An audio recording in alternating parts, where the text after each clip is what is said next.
everyone. I'm Killarney Trainer of Book Sisters Productions. I'm here today with Ceara Comeau.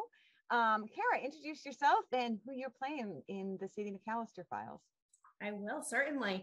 My name is Ceara Comeau, and I will be playing Sadie McAllister in the Sadie McAllister Files. And I am the other half of Book Sisters Productions. I also have written 10 books, so I add a little bit more to my resume as actress, producer, and anything else I can do. I play Sadie, who is, I would say, a young woman who has been dealing with a lot of grief in her life. And she's been given a wonderful gift to help people cope with their past and understand their past better. That sounds deep. Okay, so would you say that you and Sadie are similar? I would. I'd say we're similar specifically on a very emotional level, less on the physical level. I'd say that the one key thing is we actually grieve very similarly. And I think that's actually going to help a lot during the filming process of this, because there are some very deep moments and there's some very emotional moments. And like Sadie, I had that tendency to internalize a lot of the things that I'm feeling. And there are some areas where Sadie does that as well. So I think it's going to seem really relatable. That's awesome. So what was the most challenging thing about this role for you? It's actually kind of a funny thing, I think. So Sadie and I don't actually look quite a lot alike. She doesn't wear glasses and I do. And that, I think, is going to be probably the most challenging part for me to film. I've done that once in another film that I did a long time ago when I was in my teens. And I remember like weaving in and out around objects, and I'm super nearsighted. And I mean, I was able to do it and I didn't have a problem doing it, but I haven't done it in a very long time. And at the very least, I think it will make for some incredible blooper reels. I'm thinking about that antique store that this starts in, and I'm a little worried now. No, I'll be good. Just do what my coworkers have suggested and have those airplane lights and just say, go this way. I think we know what the behind the scenes staff are going to be doing. That'll be hilarious. It'll be wonderful.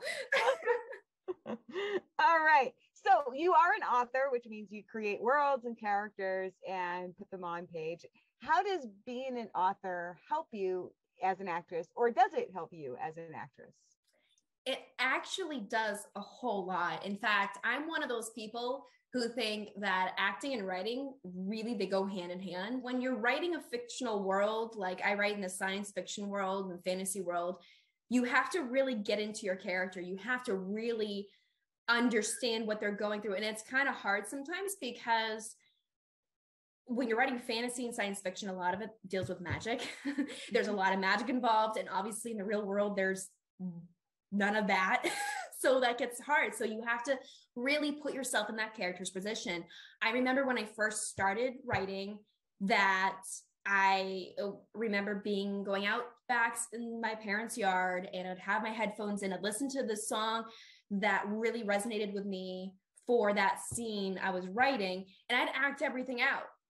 Fortunately, I was in an area where there was nobody, so nobody would look at me like I was crazy. So I had a big plus there. But during college, I actually had my roommates and suite mates. They helped me out a lot during these scenes. They thought it was the coolest thing ever. They're like, hey, you have a problem with this drama scene or this conflict scene.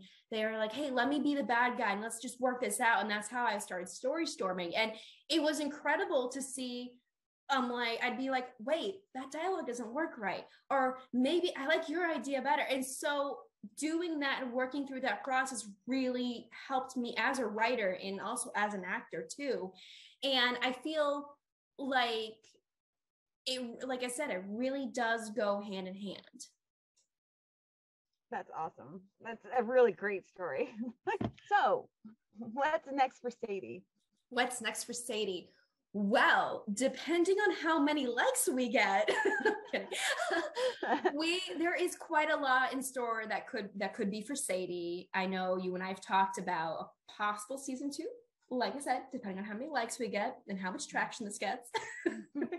But I really think there is a lot for Sadie in this season. She has a whole ton of growing to do as a person, and just as a person with this specific gift that she's been given.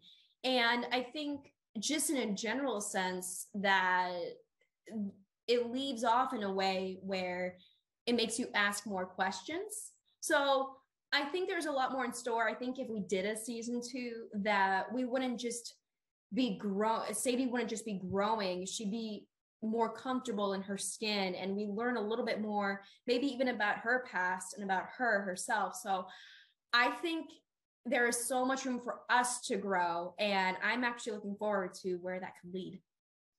Yeah, me too. Well, thank you so much, Ceara, and I can't wait to see it. So me too.